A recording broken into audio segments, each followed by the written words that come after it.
नमस्कार विद्यार्थियों, कैसे हो सब। मैं आशा करता हूँ आप सब अच्छे व स्वस्थ होंगे। आपकी पढ़ाई भी अच्छी चल रही होगी। और हमारा जो टॉपिक चल रहा है वो आज हम जिक्र करने वाले मित्रों, हमारा जो टॉपिक रहेगा आज रहेगा मारवाड़ का प्रताप। मारवाड़ का प्रताप यानी राव चंद्रसेन बहुत ही शानदार शासक है। मुगलों को बराबर टक्कर दी है। मुगलों की कभी भी अधीनता स्वीकार नहीं किए करने वाले जिक्र हम राव चंद्रसेन के बारे में। मित्रों, बहुत ही दबंग शासक हुआ करता था आपका राव चंद्रसेन। देखो चंद्रसेन के बारे में,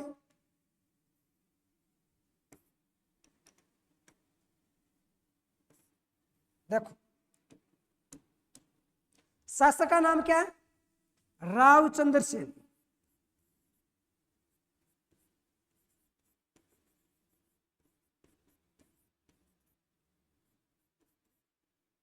राव चंद्रसेन का जो शासनकाल रहा है वो 1562 से 1581 रहा है। 1562 से 1581 ये थे राव चंद्रसेन। देखते हैं इनके बारे में और क्या क्या जानकारी मिलती है। सबसे पहले याद रखना, इनके जो पिता का नाम था वो था मालदेव। इनके पिता का नाम क्या था? राव मालदेव। इन्हीं राव मालदेव को हसमत वाला शासक कहा जाता है। हसमत वाला शासक राव मालदेव को कहा जाता है हसमत वाला शासक। और राव मालदेव के बारे में जानकारी मिलती है कि इनके जो पुत्र थे, एक पुत्र था राम, दूसरा पुत्र था मित्रों उदय सिंह,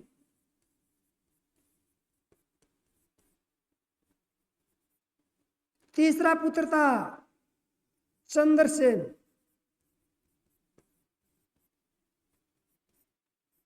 एक पुत्र और बताया जाता, नाम है उसका रायमल। पुत्र का नाम क्या? रायमल। तो 4 पुत्र बताए जाते हैं। यहीं से आपको क्या करना है तो ध्यान देना, ये जो राम है, राम को केलवा की जागीर दी गई।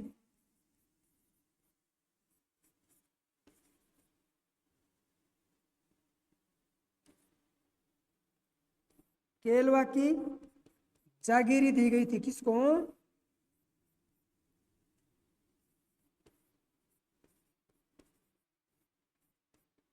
राम को। मालदेव ने कहा कि तू जा और केलवा की जो जागीर है संभाल। और यहीं पर मित्रों उदय सिंह को फलोदी की जागीरी दी गई। फलोदी की जागीरी दी गई।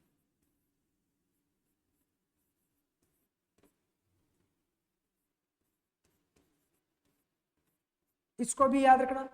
फलोदी जोधपुर में पड़ता था, लेकिन अभी तो फलोदी खुद एक जिला है। तो फलोदी की जागीरी किसको दी गई? उदय सिंह को दी गई। अब यहीं से आपको जानकारी मिलती है कि जो राव मालदेव थे, राव मालदेव की एक पत्नी हुआ करती थी, नाम था उनका स्वरूप दे। क्या नाम था? स्वरूप दे। रानी, और रानी का नाम मिला आपको स्वरूप दे। एक रानी उमादे थी, और उमादे के बारे में जानकारी मिलती है कि वो रूठ कर अजमेर चली गई थी। इतिहास में रूठी रानी के नाम से जानी जाती है। और वही रूठी रानी मालदेव की पगड़ी के साथ सती हो गई थी। इस बात को भी याद रखना। और राव मालदेव की सबसे प्रिय पत्नी कौन थी? स्वरूप दे। सबसे प्रिय पत्नी कौन थी? स्वरूप दे। यानी स्वरूप दे के साथ राव मालदेव का बहुत ज्यादा लगाव था। इसीलिए स्वरूप दे को राव मालदेव ने कहा कि कहानी लिख दूं के मैं राजा बनना चाहूं तेने रानी लिख दूं के। इस बात को याद रखना। तो स्वरूप दे के बारे में जानकारी मिलती है कि स्वरूप दे के प्रभाव में आकर स्वरूप दे ने एक दिन मालदेव को कहा कि देख मालदेव, मैं बहुत प्रेम करती हूँ, तू भी मुझे बहुत प्रेम करता है, तो तू तेरे जीते जी एक ऐसा काम करके जा जो मैं हमेशा के लिए तुझे याद करूं और मेरा बच्चा भी याद करे। तो मालदेव ने कहा कि तू हुक्म तो कर, तू कहे तो चांद तारे तोड़ कर ला सकता हूं तेरे लिए, बता क्या करना है। तो स्वरूपदेव ने कहा कि आपकी मृत्यु के पश्चात आपका अगला राजकुमार है, वो राजा कौन बनेगा। तो राव मालदेव ने कहा कि अगला तो बनेगा राम, क्योंकि बड़ा यही है। तो कहा कि नहीं, राम को नहीं बनाना है, नए उद्देश्य को बनाना है। अगला शासक किसको बनाना है, अपने वाले चंद्रसेन को बनाना है।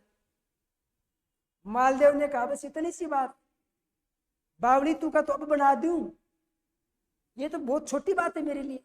चल मैं आज से घोषणा करता हूं कि मेरी मृत्यु के बाद में अगला जो शासक बनेगा वो कौन बनेगा, राव चंद्रसेन बनेगा। तो भैया राव मालदेव ने जीते जी क्या कर दी, घोषणा कर दी। तो स्वरूप दे के प्रभाव में आकर राव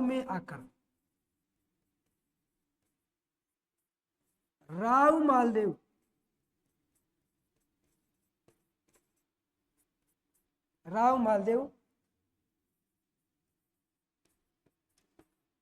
चंद्रसेन को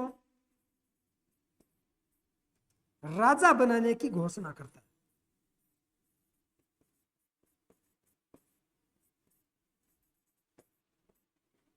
राव चंद्रसेन को राजा बनाने की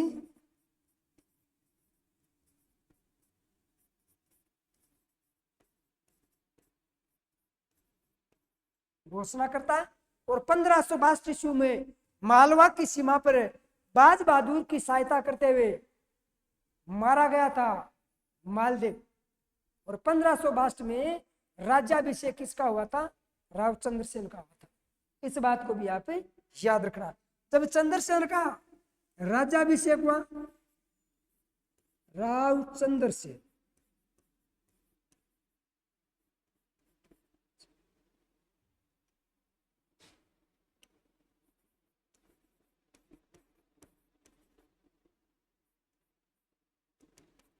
पंद्रह सौ 1581 जब शासक बनता है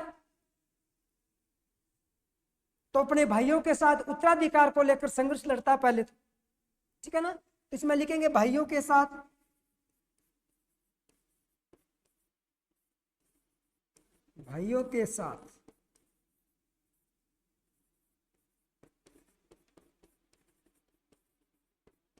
उत्तराधिकार संघर्ष।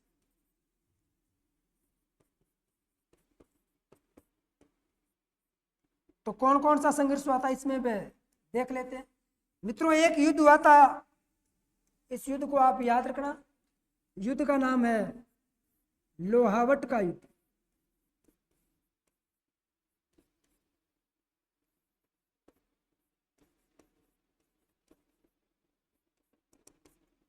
और दूसरा युद्ध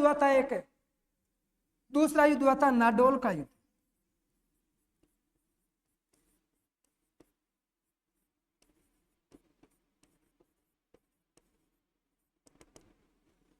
जो लोहावट का युद्ध हुआ था, ये हुआ था उदय सिंह के साथ।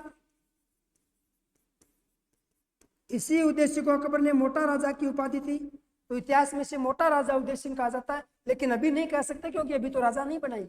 और नाडोल का जो युद्ध हुआ था, ये हुआ था राम के साथ, उदय सिंह और राम। दोनों युद्धों में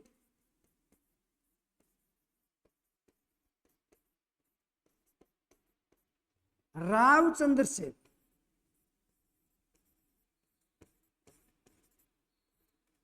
चंद्रसेन विजय रहता है।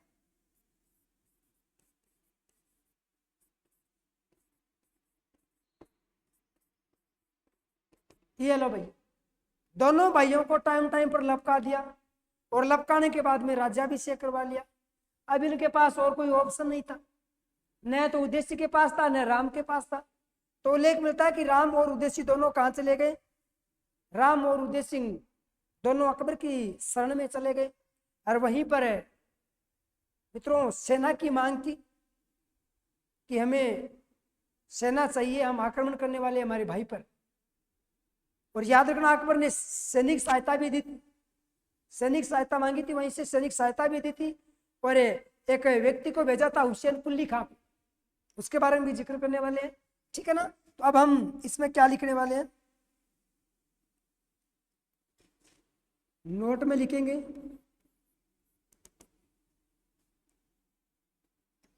बस आप क्लास एंजॉय किया करो, क्लास अपने दोस्तों को पहुंचाया करो, आप ही पढ़ लिया करो, आपके दोस्तों को भी पढ़ाया करो। कंटेंट आपके लिए हम बढ़िया से बढ़िया लेकर आ रहे हैं, कोई दिक्कत नहीं है। हाँ नोट में लिखेंगे कि उदय सिंह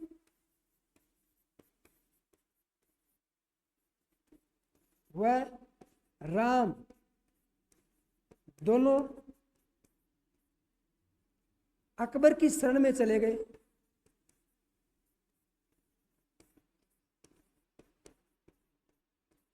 शरण में चले गए तथा अकबर से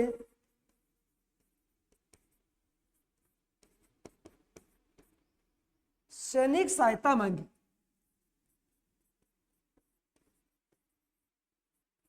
अकबर से सैनिक सहायता मांगी।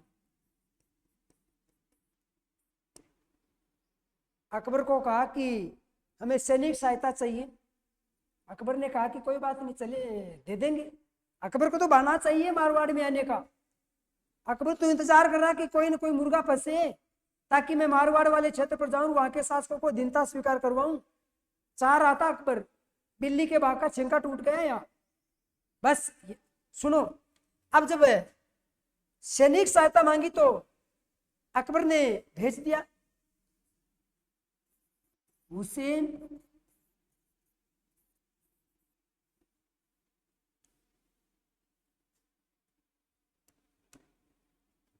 हुसैन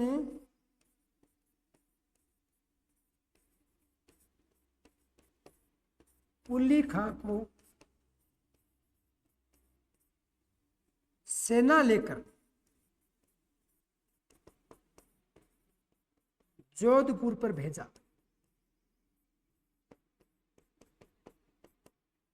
जब हुसैन कुली का सेना लेकर जोधपुर आया था तो याद रखना मेरे बच्चों, इस समय राव चंद्रसेन की जो स्थिति है वो इतनी मजबूत नहीं थी, ज्यादा कोई सैनिक भी नहीं थे, शस्त्र वगैरह भी नहीं थे। तो मैं कहूंगा कि इस स्थिति इसकी दयनीय थी, लेकिन फिर भी अपने स्वाभिमान पर अड़ा रहा, अधीनता स्वीकार नहीं की थी। और मित्रों यहीं पर हुसैन कुली खां को जो भेजता है तो जानकारी मिलती है कि हुसैन कुली खां ने जोधपुर पर अधिकार कर लिया था। इस बात को भी याद रखना, ठीक है नहीं। तो जोधपुर पर अधिकार कर लिया, जोधपुर पर अधिकार कर लिया।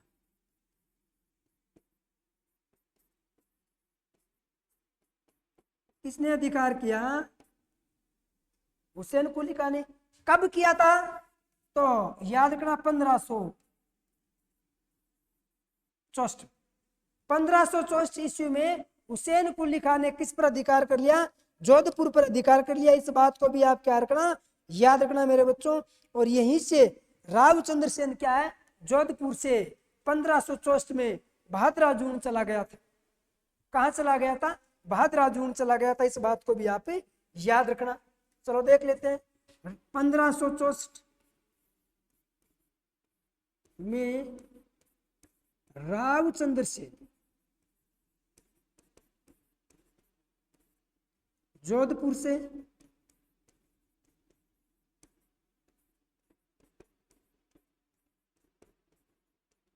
भादरा जून चला गया।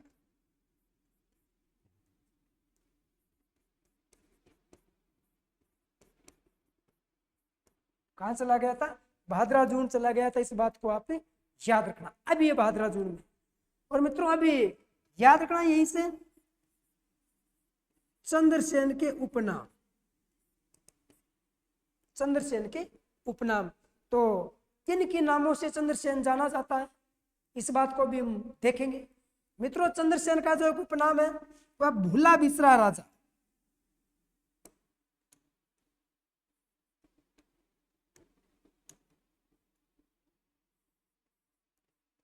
भूला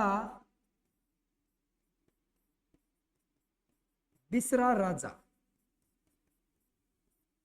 चंद्रसेन को किन नामों से, किस नाम से जाना जाता है? भूला बिसरा राजा के नाम से जाना जाता है। इस बात को भी आप याद रखना है। मित्रों, चंद्रसेन को मारवाड़ का प्रताप कहा जाता है। मारवाड़ का प्रताप। मारवाड़ का जो प्रताप होगा वो कौन होगा? राव चंद्रसेन होगा। भूला बिसरा राजा, प्रताप का पथ प्रदर्शक।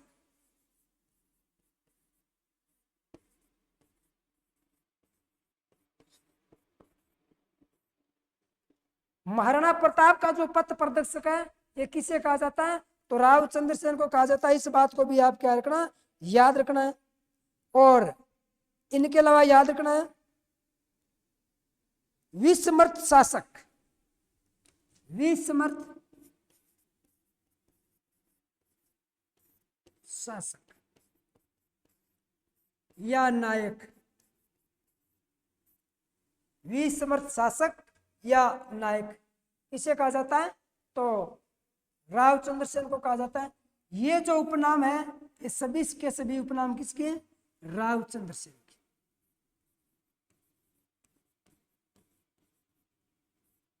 सभी के सभी उपनाम किसके? राव चंद्रसेन के। इस बात को आप याद रखना।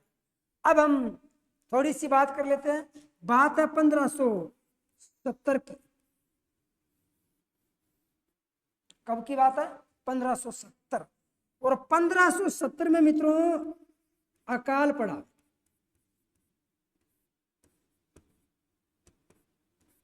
क्या पड़ा? अकाल। और अकाल भी मारवाड़ में ऐसा पड़ा कि लोगों के खाने तक के लाले पड़ गए थे। दाना तक नहीं था खाने के लिए, इतना भयंकर अकाल पड़ा था 1570 ईस्वी।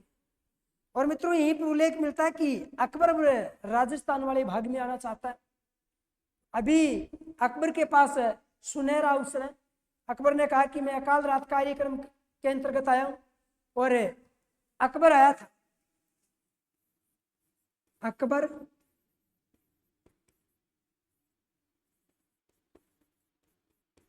अकाल के दौरान, अकबर अकाल के दौरान मारवाड़ आया।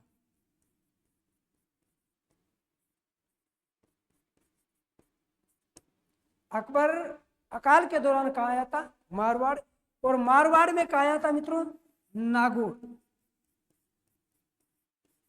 नागौर दुर्ग में। नागौर दुर्ग में आया।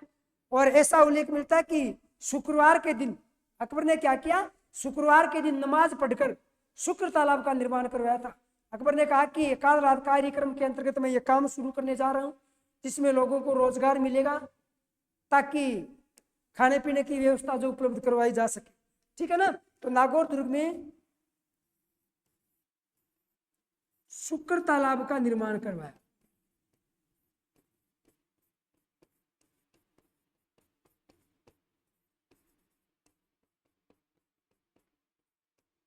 शुक्र तालाब क्या क्या करवाया? निर्माण करवाया। एक चीज याद रखना, अकबर का ऐसा कोई उद्देश्य नहीं था कि मैं अकाल रात कार्यक्रम के अंतर्गत काम शुरू करूं, ये तालाब बनवाऊं ताकि लोगों का भला हो सके। अकबर मित्रों मेवाड़ आया था जायजा लेने के लिए, सॉरी मारवाड़ आया था जायजा लेने के लिए आया था कि कौन शासक कहां से है, कौन शासक मेरी अधीनता स्वीकार कर सकता है। इसीलिए मित्रों अकबर ने क्या लगाया? सन 1570 ईस्वी में, नवंबर 1570 ईस्वी में नागौर का दरबार लगाया। इस नागौर के दरबार में उपस्थित होकर लगभग राजाओं ने क्या कर ली? अकबर की अधीनता स्वीकार कर ली थी। इस बात को भी आप याद रखना। चलो अब देखते हैं हम अकबर का नागौर दरबार।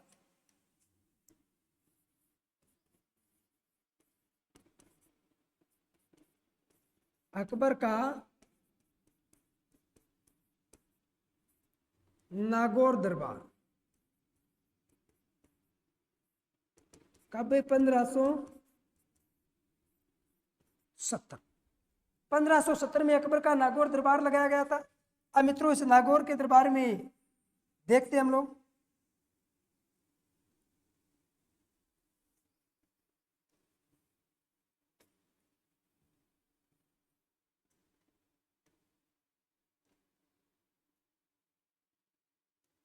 चलो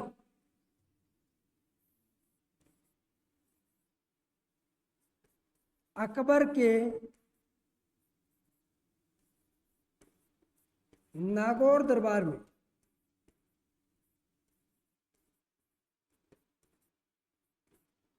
निम्न शासकों ने अधीनता स्वीकार की।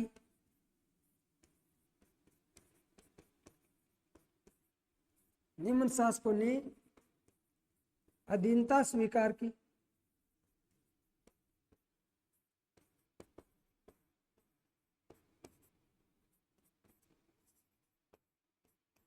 अब देखते हैं किन किन शासकों ने अधीनता स्वीकार की थी, इस बात को याद रखना।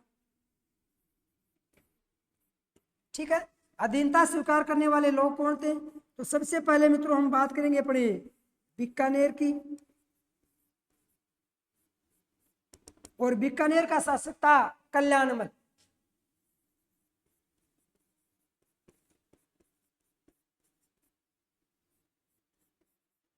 बीकानेर का शासक कौन? कल्याणमल। और कल्याणमल ने अधीनता स्वीकार कर ली थी। और इसके पुत्र थे, एक का नाम था राय सिंह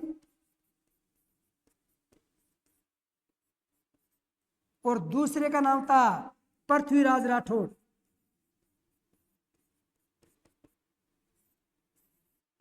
राय सिंह और पृथ्वीराज राठौड़, ये वही पृथ्वीराज राठौड़ है जिसने वेली कृष्ण रुक्मणी की रचना लिखी थी। इस बात को याद रखना, भविष्य में पढ़ेंगे कभी वेली कृष्ण रुक्मणी के बारे में।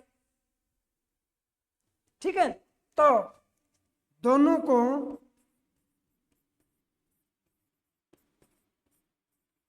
अकबर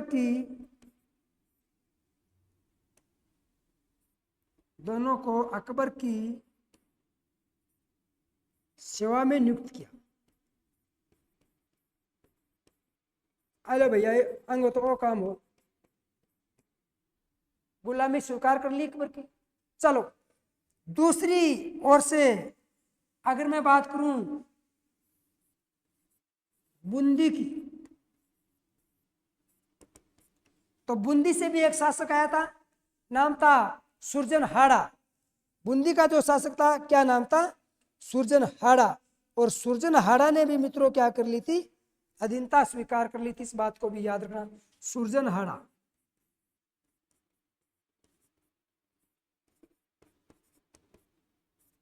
ये लो भाई, बूंदी के सुरजनहाड़ा ने भी अधीनता स्वीकार कर ली। मित्रों यहीं पर है, आपको याद रखना है, एक शासक है जैसलमेर का, नाम है हरराय भाटी। जैसलमेर का शासक कौन हो जाएगा? जैसलमेर, गढ़ दिल्ली, गढ़ आगरा, अधगढ़ बीकानेर, बलोच चुनायो भाटियार, गढ़ तो जैसलमेर। एक तो वो भाटी शासक हुआ करते थे और एक ये हरराय भाटी। और हरराय भाटी ने भी अकबर की नागौर दरबार में क्या कर ली थी? अधीनता स्वीकार कर ली थी। इस बात को भी आप क्या रखना? याद रखना। और मित्रों अगर मैं जोधपुर की बात करूं तो यहां नीचे लिख देता हूं, चलो यही लिख देता हूं। जोधपुर की मैं बात करूं, जोधपुर बोले तो मारवाड़, तो राम और उदय सिंह ने अधीनता स्वीकार कर ली। राम और उदय सिंह द्वारा